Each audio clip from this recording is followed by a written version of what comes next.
Welcome to the introduction of Critical Angle. My name is Drew Kearns, and with me is Jace Quimby. And I'm going to let Jace start us off here with our namesake and an introduction of himself. Like you said, my name's Jace. I live in Southwest Montana. I have a beautiful wife and a healthy, beautiful family of 3 currently, 2 labs. We're a self-employed, single-income family.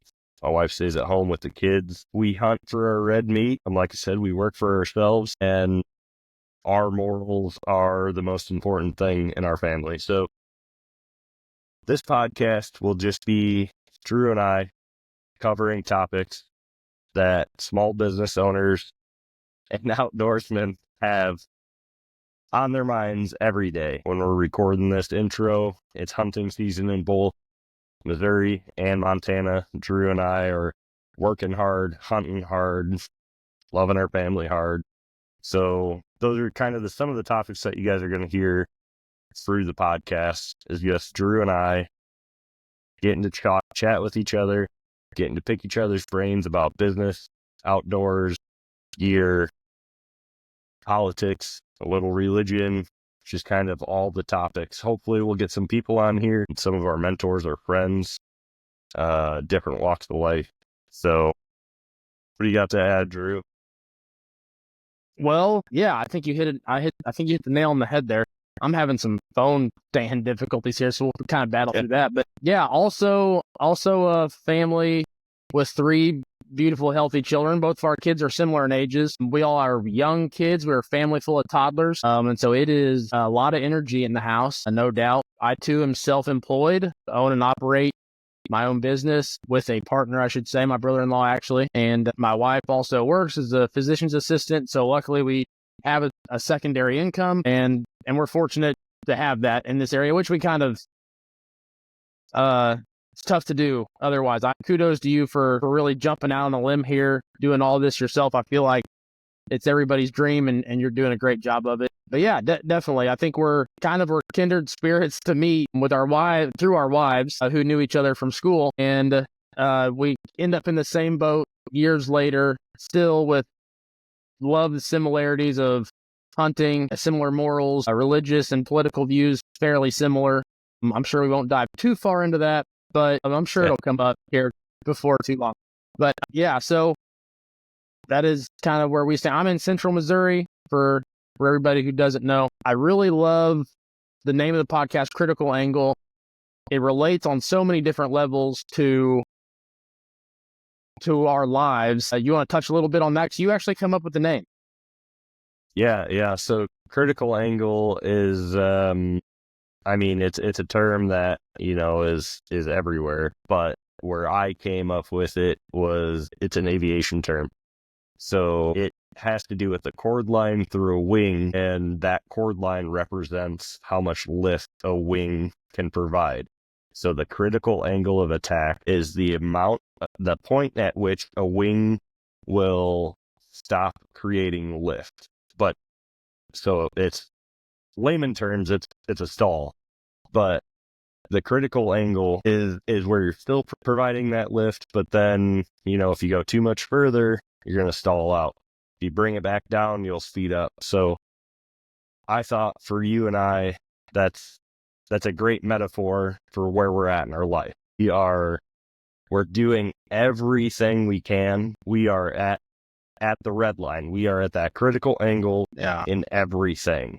And then, we could let our nose down and we could pick up speed, take it nice and easy. But with our goals, that's just not how we are. Yeah. It's on the brink all the time. It seems like, it's never living in complacency. It's either we're moving forward or we're moving backwards. And so I love the name. It's, relates to so many other topics, in hunting, it relates in our work life and our business life, it relates. And even within our morals, our religion, I think it relates. And so I love the name. I think we're going to bring the name into, I think a lot of the podcasts will ring through to some of the topics we talked to, and I think it'll be great. So I'm glad we're finally jumping into this. This is basically just our intro. So into every pod. We're probably not going to jump into so many details, and this probably won't even really be episode 1, more just an intro, but that we can, relate back to. And then we may pin to some of the podcasts earlier, but yeah, love the name. Super excited to get going on this, and we'll be bringing episode 1, the real episode 1, to everybody soon. So yeah, it's taken us a long time to get here. A lot of phone calls, a lot of text messages. Just action is the first step here. So it's been a year in the making, and I'm stoked to finally do this. So I don't know the actual schedule or how much content we will put out, but we'll figure that stuff out here as we get going. Absolutely. We'll and a lot of it, I'm sure, will kind of correlate with life events and the hunting seasons and just topics that we come up with as we encounter our everyday lives. Yeah. So it's everything's wild and fast right now as we're both in the middle of hunting season. So as we get into some of the off season, I'm sure we'll have to relate back. I'm making some notes on things I want to talk about, or things that I missed out on talking about that we can bring up later. Yeah. Well, a good portion of this podcast may be just about hunting. It may just be about outdoors. That's true. I have a feeling, though, with our obsession of our businesses, we inevitably won't keep it out. So yeah, yep, absolutely. It'll be a lot to relate to. But yeah, and I've got some idea for guests, some friends of ours, some hunting friends of mine. I think would be great to have on the pod that are also like-minded in us, also have toddlers. Okay. I have lease partners who are that I'd like to bring on, and we talk. Those might be more hunting central type individuals, and who knows, maybe the wives want to jump on one day. And I'm sure mine would. Sure, they'd love to. Yeah, it might turn into just them kicking us off our own podcast, but that's okay too. That if it weren't for them, we wouldn't be here. Yeah, and speaking to kind of what we've already talked about, this was my wife's first year as a rifle hunter. So she has just broken into and found success in the hunting world. She's seen me do it just over the last 2 years, and she's been successful. So it's and we'll get into that because I've now changed into this like different type of hunter where I'm like, man, I love doing it myself, but I also love seeing other people succeed and just, pick a goal and hammer it out. Absolutely. Yeah, I'm sure we'll jump into that as we've got a mutual friend of ours, Andy, as I act as somewhat of a hunting mentor or a hunting guide, maybe more so a guide, I think, probably than mentor. But he's learning the ropes. He's very new to hunting, loves it, is obsessed with it, kind of a gun nut himself, weapon nut himself, and loves the outdoors. And he's got his own battles to fight in Illinois. So I like bringing him to Missouri and letting him, showing him the spoils of our riches here. We are very fortunate where I'm at to have a little land taste of riches. Of freedom. Yeah. So anyway, maybe we should just touch on our hunting experience quick, just in this intro. Yeah. So why don't you take it away first? And absolutely. So I really grew up in north central Missouri, and that's where the vast majority of my hunting was. We spent some time in central Missouri, but we would still travel back up to north central Missouri for our hunting, and even the furthest north, like just miles from the Iowa border. So always turkey hunters, deer hunters, and have done some recreational dove hunting here in our area with friends, bass fishing, you name it. As a kid, we were pushed outdoors and said, "Don't come home till you're bleeding." And so as teenagers, we ran all over, hunted all over. If there weren't fences, we were hunting all over it, and we were it was very figured out as you go. There was not a lot of hunting mentors necessarily in my life, just years of sitting in tree stands until you kind of figure things out. And still by no means am I professional deer hunter or professional turkey hunter by any means. I wish I was better at turkey hunting. I'm less than proficient, I would say, is my turkey hunting skills. But I have a blast with it, and been fortunate enough to lease some pretty decent farms or come up on decent farms that are family farms. So I'm continually gaining some experience, but all of my experience is in the whitetail, deer, and turkey. And honestly, we are almost to December 1st here in Missouri. I cannot wait for turkey season to come here in the spring. It is probably the funnest time you have. I won't say it's my favorite. I think deer hunting will always be my favorite hunting. I'm more successful in that also, but Yeah. I would say the funnest I have is the most fun I have in the woods is turkey hunting. And a lot of my hunting background is with family. It's always been with my dad or with friends of the family or friends of his, or just that nature. It's camaraderie. It's a fellowship. It's enjoying the outdoors. It's never been, as long as I've been hunting with those individuals, and as I grew up, it was never about, can you put it on the wall, or is that going in a magazine, or whatever. It was, are we having fun? Are we enjoying, are we enjoying God's creation? Are we, we're just blessed to be out here. And Yeah. so that's what hunting has been in my life. It's been a big part of my life, all of my life, and will continue to be. Hopefully to pass it on down to my kids and spend a lot of time in some stands with them as well. Yeah, man. Well said, for sure. So I live in Southwest Montana here. It's my second season in Montana, second season elk hunting ever.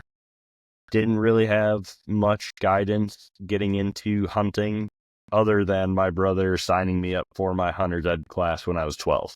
So other than that, it's kind of been, I'll give you the tools to do what you need, but you need to figure it out, which has led me from 12 all the way to 32, not really being successful. So just like you said, Drew, I'm an amateur hunter that spends a lot of time taking my weapons for walks, spending a lot of time looking at animals on private land that I can't have access to. The Western way of hunting is new to me. I do have a little bit of experience tree stand hunting, whitetails back in the Midwest, but for the most part, I've put so many more days in hunting in the past 2 years here in Montana than I have in my entire lifetime back in the Midwest. And that's just due to us having over 2 million acres worth of public land for me to go wander around and try to poke at some animals. So I've had some success here in this last 2 years and have really, really made hunting, Western hunting, a passion of mine. I had some success last year. I was able to feed my family all the way up until hunting season this year, which I was starting to get a little nervous, feeling a little pressure that I wasn't going to be able to provide for the family. And, because it's a whole different type of lifestyle when you don't have to go to the store for an entire year and buy red meat for your whole family. So That's now my goal moving forward as an outdoorsman, is just to be able to fill the freezer and provide for my family. So first and foremost, I'm a meat hunter. I would love to shoot anything with antlers, but I'm a meat hunter and I have to keep myself grounded and remember that. But I am looking to getting you out here, getting you on some elk, because I've heard if you love turkey hunting, you're going to love elk hunting. That's what I've heard too. I've heard that in many places. I'm like, this is filling two needs for me here. Love turkey hunting and